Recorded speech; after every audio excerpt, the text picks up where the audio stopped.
Town's animals have a weird mutation that are leaving people concerned.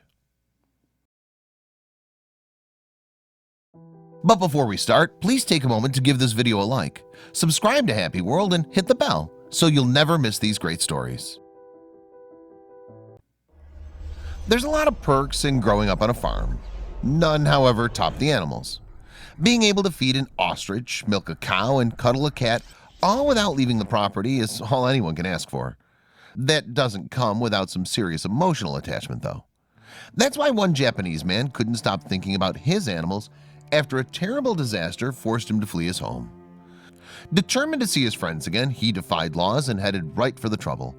He, nor the scientists that studied the spot years later, could believe what they saw when he returned.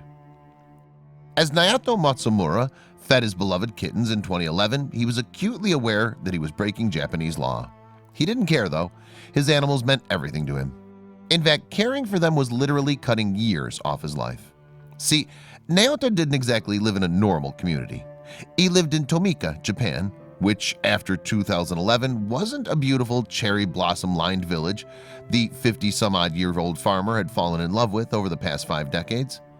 Because on March 11, 2011, a 9.0 magnitude earthquake struck the Pacific Ocean just a few miles off Japan's eastern coast.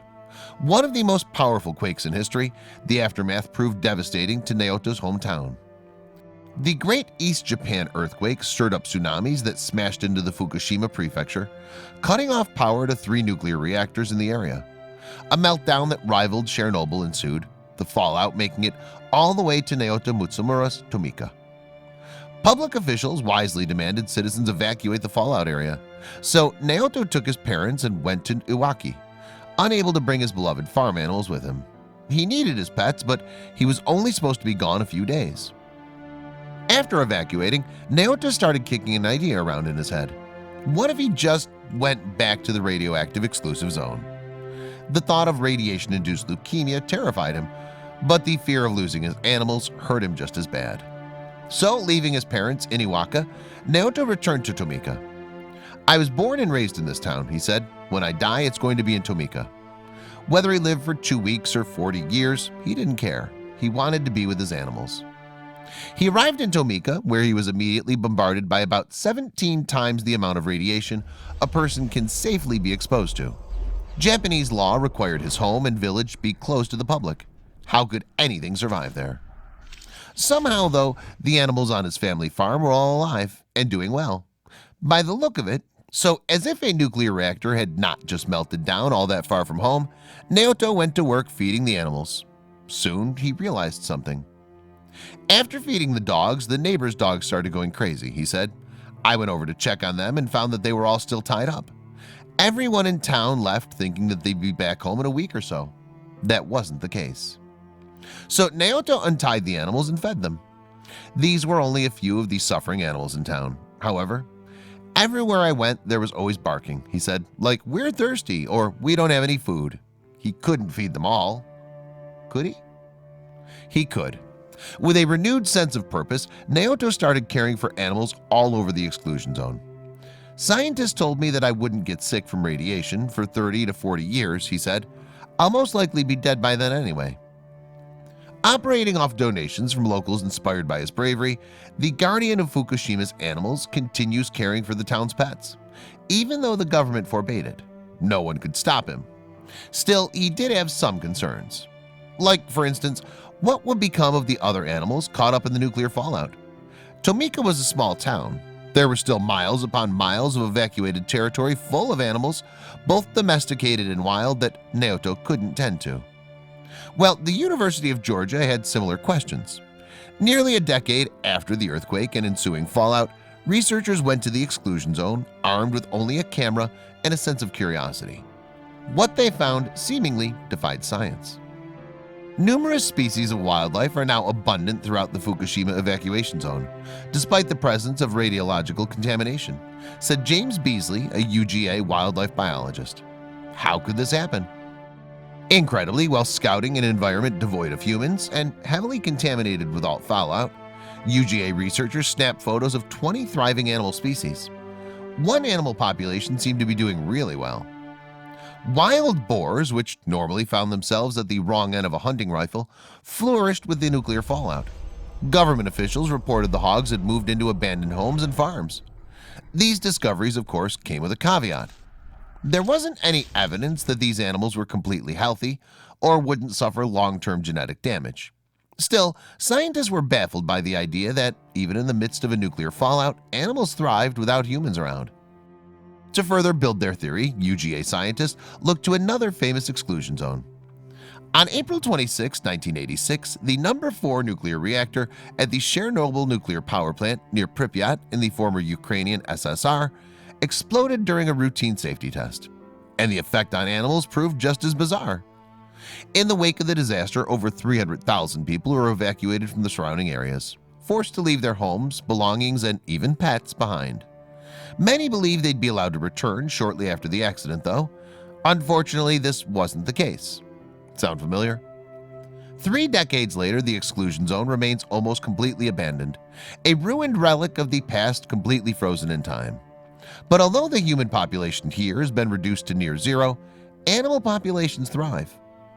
The descendants of the pets left behind during the initial evacuation still reside in the exclusion zone and continue to proliferate despite the high levels of radiation. The Clean Futures Fund, which has worked to care for these animals over the years, estimated that more than 600 strays call this area home. Along with stray pets, the exclusion zone saw a dramatic increase in the number of wild animals in the area. In fact, some scientists believe that the local animal population is actually greater now than it was back in 1986. Elk, deer, foxes, and bison are among the various groups of animals that have been spotted roaming the area. And with a lack of human interference, their numbers have exploded in recent years. Even the European brown bear, a species not seen in the region for nearly a century, has been spotted in the zone. Taking this phenomenon into account, conservationists are now making attempts to use the exclusion zone as a means to protect endangered animals. After releasing a herd of rare Przewalski's horses into the area, scientists have seen a steady increase in their numbers as well. But it seems that the native gray wolf population has benefited the most from the absence of humans. Without any natural predators, wolves have become the most prevalent species in the exclusion zone. Scientists believe that the wolf population here is actually 7 times larger than those of most uncontaminated reserves. In fact, wildlife ecologist Jim Beasley once estimated that the wolves of the exclusion zone outnumbered even those of Yellowstone National Park. Yet, while it's certainly a good thing that these animals have done so well, there's still the question as to what kind of long-term effects the radiation will have on them. Thus far, scientists' observations have been mixed. Despite their large numbers, most of the stray dogs in the exclusion zone are struggling to survive. They primarily rely on scraps left behind by visitors for food, and very few of them live beyond the age of 6.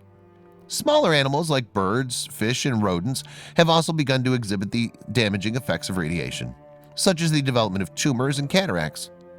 Albinism and other genetic disorders are also common, and the rate of growth abnormalities has spiked as well. Even the insect world has been rocked by this radiation. Most spiders that reside in the exclusion zone can no longer spin geometrically perfect webs, and the lifespan of most bugs has decreased due to a higher susceptibility to parasites. There's also fear that the animals will begin to venture beyond the exclusion zone, contaminating other areas and passing down their mutated genetic code to future offspring. This fear is especially true of the area's birds, who can cover much larger distances than their 4-legged counterparts. Yet wolves are also known to stray to other parts of the region, most often in search of a mate. Given their large population and ease of mobility, this could pose an enormous threat to neighboring ecosystems. To study this risk, scientists tracked these wolves and found that their influence may not be limited to just neighboring areas. One wolf traveled a staggering 250 miles in 2018, though to some, this was actually a positive.